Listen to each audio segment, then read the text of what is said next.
Selamat pagi teman-teman pecinta anggrek, bagaimana kabarnya? Semoga kita semua selalu dalam keadaan sehat ya.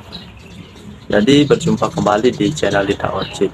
Kali ini saya akan menjelaskan bagaimana teknik merawat anggrek untuk kita sebagai pemula dalam dunia perawatan tanaman anggrek. Karena saya lihat banyak sekali yang bertanya kenapa anggreknya bisa satu tidak berkembang, busuk, tidak mau berbunga dan lain sebagainya ya. Banyak sekali yang bertanya seperti itu. Saya lihat juga di media sosial juga banyak kasusnya teman-teman pemula pecinta anggrek yang sudah beli anggrek bagus-bagus, mahal-mahal, setelah dirawat tahu-tahunya tidak berkembang ataupun bisa sampai busuk. Jadi kali ini saya akan menjelaskan secara rinci, singkat dan tentunya mudah dipahami untuk teman-teman pecinta anggrek ya. Teman-teman jangan lupa subscribe channel Lita Orchid, komen di bawah nanti agar kita bisa sharing ataupun bertukar pengalaman seputar perawatan tanaman anggrek ya. Yang pertama teman-teman harus kenali dulu lingkungan di sekitar tempat tinggal kalian ya. Jika tempat tinggal teman-teman itu tempatnya panas, teman-teman bisa memulai menanam anggrek jenis anggrek dendrobium, karena jenis anggrek dendrobium ini adalah jenis yang paling banyak membutuhkan sinar matahari, seperti di tempat saya ini teman-teman. Jadi di tempat saya ini di Singaraja, Bali, itu panas sekali. Jadi saya coba menanam anggrek dendrobium dan jauh lebih berkembang daripada jenis anggrek bulan yang tidak cocok ditanam di tempat panas seperti jenis anggrek bulan dan sebagainya ya. Samping itu teman-teman jika tinggal di tempat yang panas, teman-teman bisa melakukan pembelian anggrek di sekitar tempat tinggal teman-teman. Jangan jauh-jauh membeli anggrek, cukup membeli mungkin di sekitar tempat tinggal teman-teman membeli anggrek, karena sudah pasti anggrek tersebut sudah beradaptasi dengan kondisi lingkungan yang panas. Misalnya jika teman-teman tinggal di tempat yang dingin, teman-teman bisa mengembangbiakan jenis anggrek apapun itu kalau di tempat dingin, karena habitat aslinya memang di dataran tinggi anggrek itu ya. Seperti itu teman-teman. Agar anggrek berkembang dengan baik, anggrek memerlukan yang pertama cahaya matahari, yang kedua sirkulasi udara dan suhu, misalnya cahaya matahari. Anggrek dendrobium menyukai sinar matahari berkisar antara 40 sampai 60%. Makanya saya menggunakan paranet dengan intensitas cahaya 50%. Ini sangat sesuai menurut saya digunakan untuk anggrek dendrobium. Jadi jika kita menempatkan anggrek, usahakan tempat tersebut memiliki sirkulasi udara yang bagus teman-teman, seperti ada angin sepoi-sepoi dan tempatnya itu sejuk ya.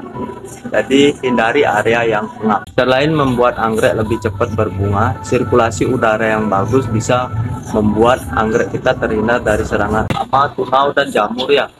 Jadi karena itulah kalau kita lihat-lihat banyak di kebun-kebun anggrek yang besar seperti greenhouse yang areanya dia itu tertutup, dia menambahkan kipas ya, jadi kipas ini agar membuat sirkulasi udara tersebut lancar ya. Jadi dia mengeluarkan hawa yang panas. Yang ketiga, jadi kelembaban yang dibutuhkan anggrek itu sekitar 50% ya.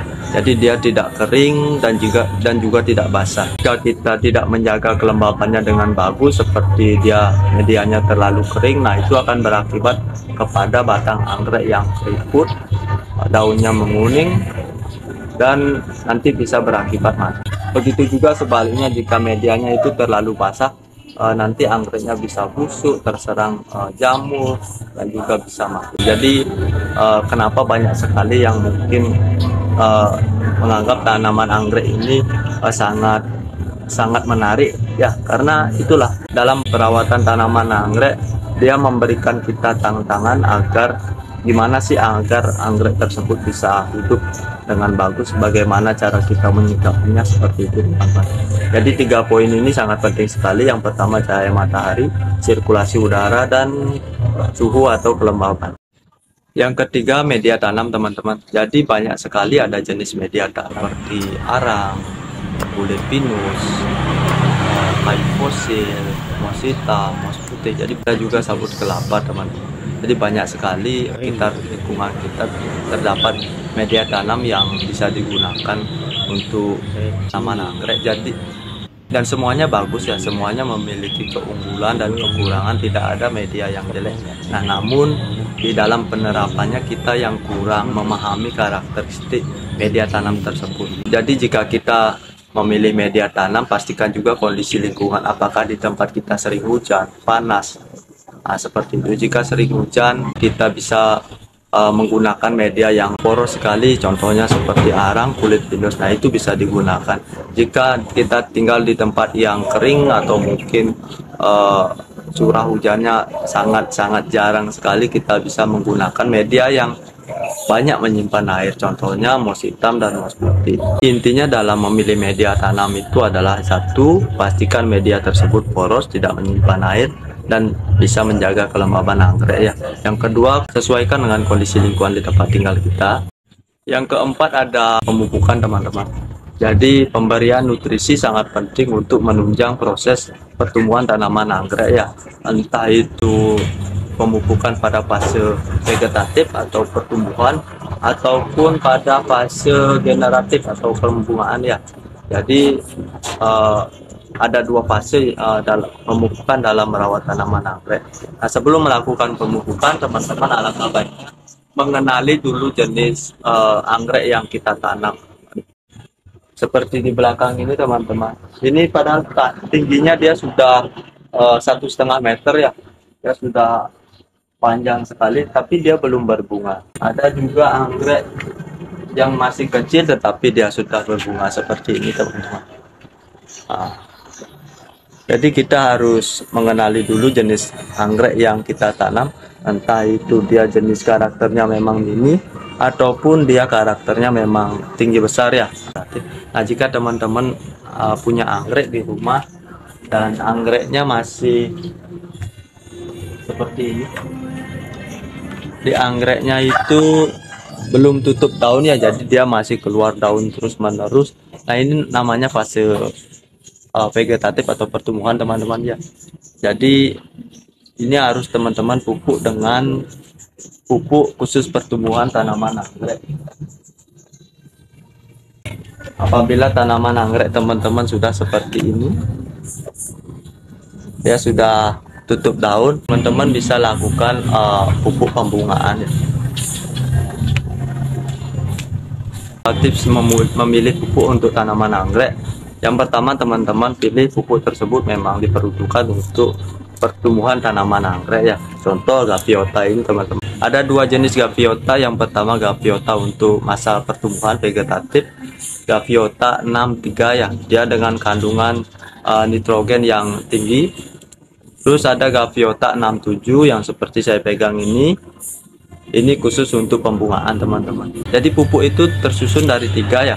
Ada kandungan N, nitrogen, P, fosfor, dan kalium. Nitrogen ini diperlukan untuk pertumbuhan tanaman ya, pertumbuhan akar, batang, daun. Fosfor dan kaliumnya diperuntukkan untuk perkembangan bunga dan buah.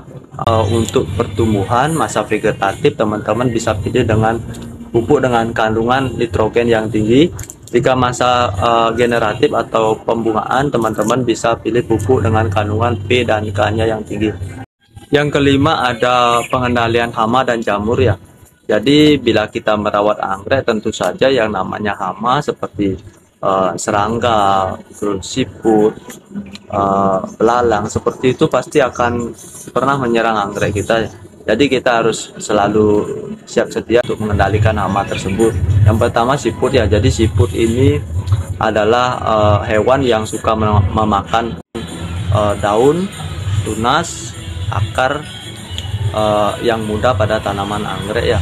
Teman harus rajin-rajin mengecek tanaman anggrek kita karena di tempat yang lembab ya. Jadi ini sesuai sekali dengan habitat siput yang memang dia suka daerah lembab. Jadi untuk mengatasi siput ini saya biasanya menggunakan obat toksiput ini teman-teman. Jadi ini cukup ampuh untuk membunuh siput, dan untuk video pembahasannya sudah saya bahas di sini ya. kedua serangga belalang ya. Contoh belalang dia suka memakan daun tanaman anggrek, dan serangga kecil lainnya yang sering sekali menyerang anggrek pada saat anggrek kita berbunga ya.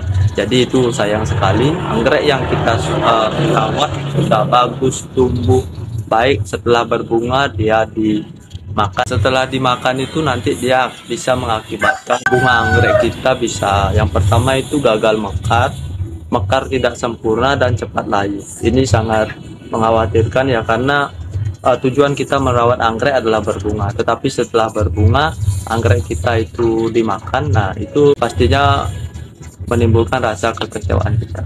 Dan untuk mencegahnya saya biasa menggunakan akarisida jenis samet ya, akarisida dan insektisida. Ini udah kandungan double ini untuk mencegah segala jenis serangga teman-teman, belalang ataupun serangga kecil lainnya. Dan ini harus teman-teman selalu sediakan. Yang ketiga ada jamur teman-teman. Nah, seperti yang saya bilang tadi, kita harus selalu menjaga kelembaban anggrek ya. Jadi jangan terlalu basah. Jika sering disiram ataupun terlalu basah ataupun pada musim penghujan, itu jamur biasanya berkembang dengan cepat sekali teman-teman. Dan ini efeknya sangat berbahaya. Untuk mengatasinya teman-teman harus rajin-rajin menyemprotkan fungisida ya. Di sini saya biasa menggunakan fungisida jenis antrakol ini, dan ini sangat ampuh untuk mencegah perkembangan jamur. Yang pertama, jaga kelembabannya. Setelah memasuki musim penghujan, teman-teman bisa mengaplikasikan fungisida antrakol ini seminggu 2 kali ya. Itulah 5 langkah mudah sebagai pemula dalam merawat anggrek ya. Jadi saya ucapkan banyak terima kasih kepada teman-teman yang sudah menonton video ini. Semoga video ini bermanfaat untuk teman-teman pemula dalam merawat anggrek. Semoga kita selalu diberikan kesehatan dan rezeki. Semoga anggrek yang kita rawat juga tumbuh dengan maksimal dan berbunga sesuai dengan yang kita inginkan. Sampai jumpa di video berikutnya.